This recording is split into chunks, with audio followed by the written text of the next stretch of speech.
माँ खुद नहीं सोई हमें सुलाया, हर कहानी और किस्सों से हमें हंसाया, हर मुश्किल और परेशानी को गले से लगाया और हमें दुनिया में कुछ अलग तरीके से जीना सिखाया।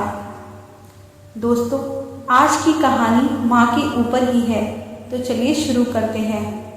एक बार एक बूढ़ी माँ को उसके बेटे ने एक वृद्ध आश्रम में ले जाकर छोड़ दिया। इस माँ का ये वही इकलौता बेटा था जिसके लिए माँ ने जीवन भर कड़ा संघर्ष किया था।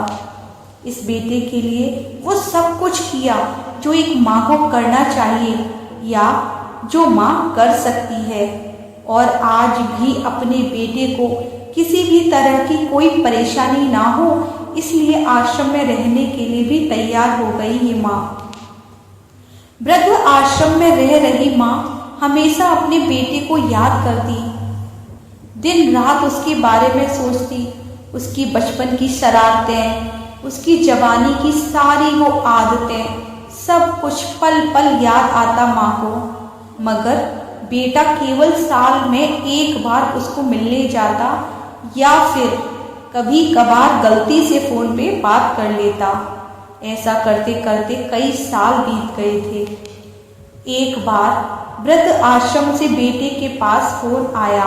उन्होंने कहा, बेटा जल्दी से आश्रम आ जाओ, तुम्हारी माँ की तबीयत बहुत ज़्यादा खराब है। बेटा जब अपनी बीमार माँ के पास पहुँचा तब वह अपनी आखिरी सांसें गिन रही थी। बेटे ने अपनी माँ से उसकी आखिरी इच्छा पूछते हुए कहा, माँ मैं तुम्हारे लिए क्या कर सकता हूँ बताओ। तब माँ ने कहा, बेटा इस आश्रम में बहुत गर्मी है और मच्छर भी बहुत ज़्यादा है, यहाँ पर कुछ पंखे लगवा देना। फ्रिज ना होने की वजह से यहाँ पर हम बूढ़ों को कई बार भूखे पेट ही सोना पड़ता है, क्योंकि किसी का दिया हुआ खाना न जाने कब खराब हो जाए और उसे बचा भी नहीं पाते, क्योंकि यहाँ फ्रिज ना होने की वजह से तुम यहाँ पर 2-4 फ्रिज रखवा देना। बेटे ने अपनी माँ की सारी बातें आराम से सुनी और अपनी माँ से पूछा, माँ आपने इतने साल यहाँ पर निकाल दिए पर आपने कभी भी मुझसे यह बात नहीं की, और अब जब आपके पास टाइम नहीं बचा तब आप यह सब कह रही हो, ऐसा क्यों माँ?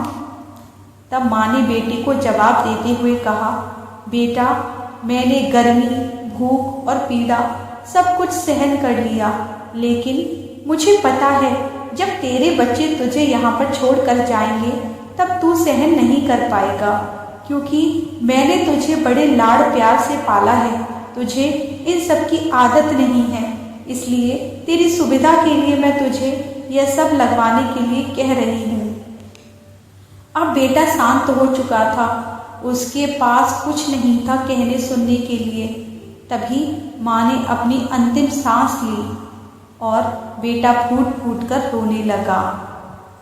दोस्तों, ये कहानी हमें सीख देती है कि माँ बाप हमारे लिए कितना कुछ करते हैं, और जब हमारा फर्ज होता है उन्हें देखने का, संभालने का, तो हम उन्हें वृद्धाश्रम में छोड़ देते हैं, उनका ख्याल नहीं करते। पल पल उन्हें मरने के लिए हम उन्हें छोड़ देते हैं। ऐसा नहीं करना चाहिए दोस्तों। खुद से पहले मुझे खाना खिलाती थी वो माँ थी, मेरे कुछ न कहने पर भी सब कुछ समझ जाती थी वह माँ थी। धन्यवाद दोस्तों।